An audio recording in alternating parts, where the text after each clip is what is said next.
Now, you know what I find quite interesting about this?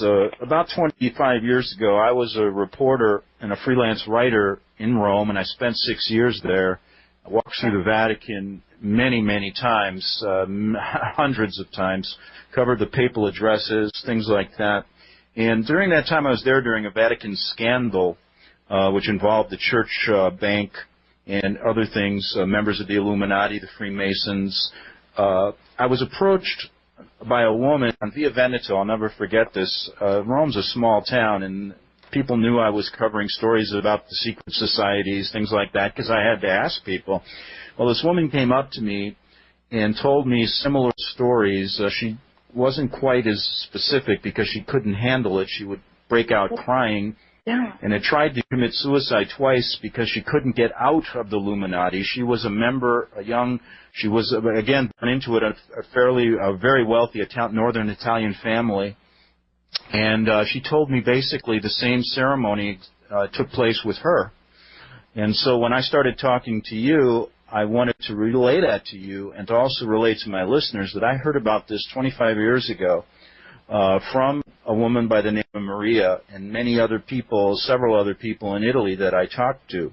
I was never able to locate, or really, probably for my own safety, never find out what happened. But again, Svali's corroborating a story that I heard about 25 years ago. We'll get back after this break with this incredible story about a member of the Illuminati who's now out of the group and safe on the Republic Broadcasting Network. Okay, we're back on the Investigative Journal. I'm your host, Greg Szymanski. We're talking to Svali, a member of the family, the Order, the Illuminati for over 30 years. Svali, you leave the induction ceremony, you walk out into the Vatican courtyard, and what do you leave with one of the fathers, I believe. What did he tell you then?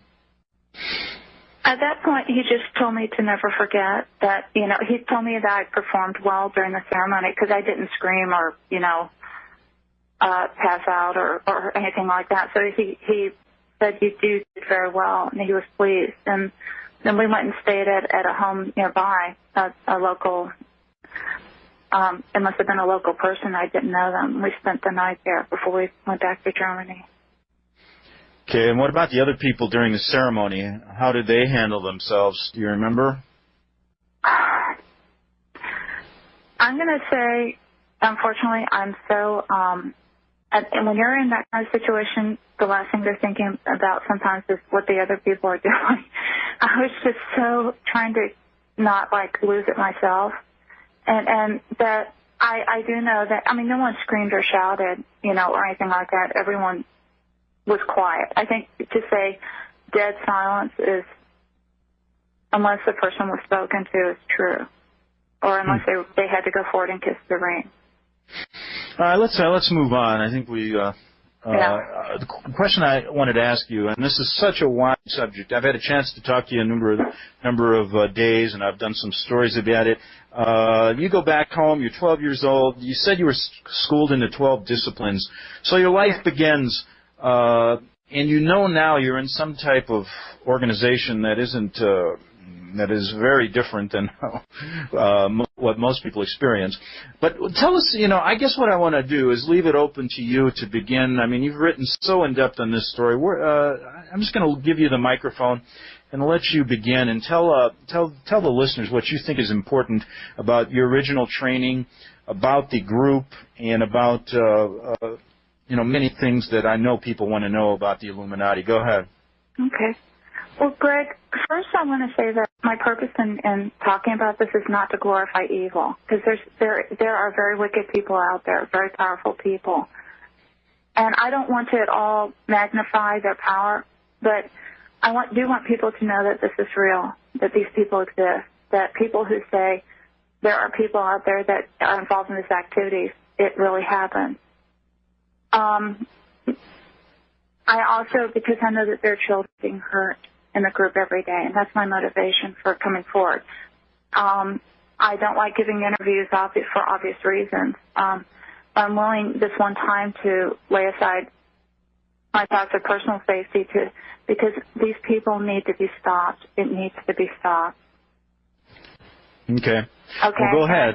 And Normally, children in the group are born into it. While the Illuminati very rarely does outside recruitment, that's not their main method. It's just passed down generationally from father to son and mother to daughters to children until the whole family line is in it. Throughout the centuries, people have tried to escape, but a lot of times they were either poisoned, murdered, or set up to look like a suicide. They don't like it when people leave, and they try to make it very difficult, simply because it looks bad. They go through an enormous amount of training. From the time you're an infant, you undergo indoctrination. And when I say indoctrination, I don't just mean like cult programming so much as watching your parents and seeing what they do. My parents modeled their behavior. To them, the group was very important. So growing up, I saw that 3 times a week, everything was dropped to attend to the activities. Okay? Okay. What a lot of, and after, through, basically the training process is designed to help you take on your adult role in the group. The Illuminati covers so many levels, though, too. It goes all the way from what most people think of as like a satanic coven type thing at the very low local level, all the way through. It's a huge, enormous business corporation. At the mid-levels, you have people overseeing finances and administration, who are overseeing, I mean, these people are making a lot of money through gun running, through white slavery, prostitution, pornography. They have links and ties to the mafia left and right.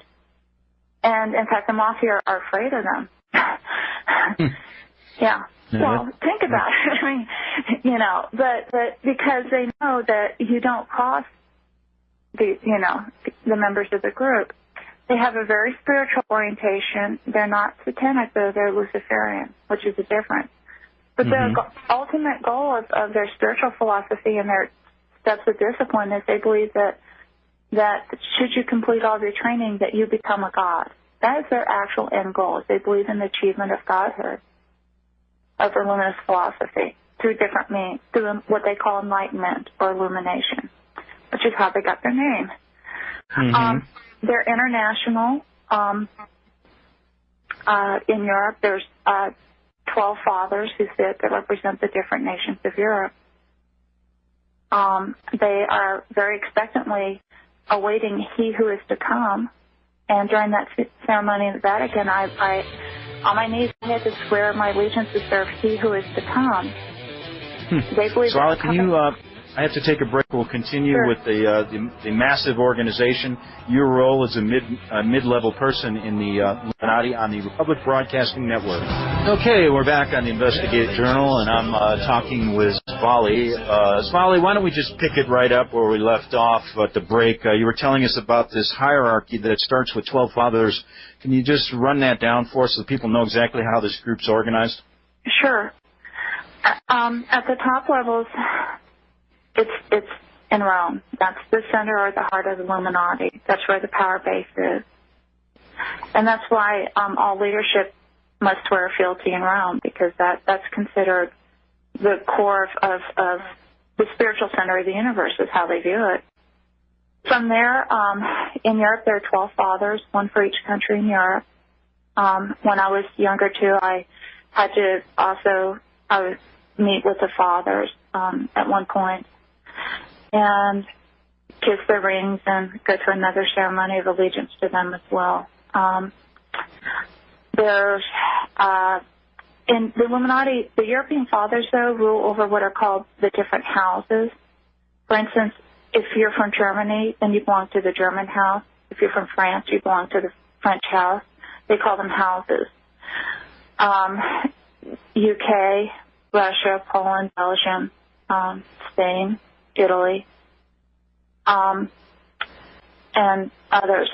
From there, America was considered a mission field for them. And in the 1600s, Pittsburgh became the first port of entry for them, and that's where they first settled. And so that's why it's still considered a spiritual power base for the group on the East Coast in the U.S.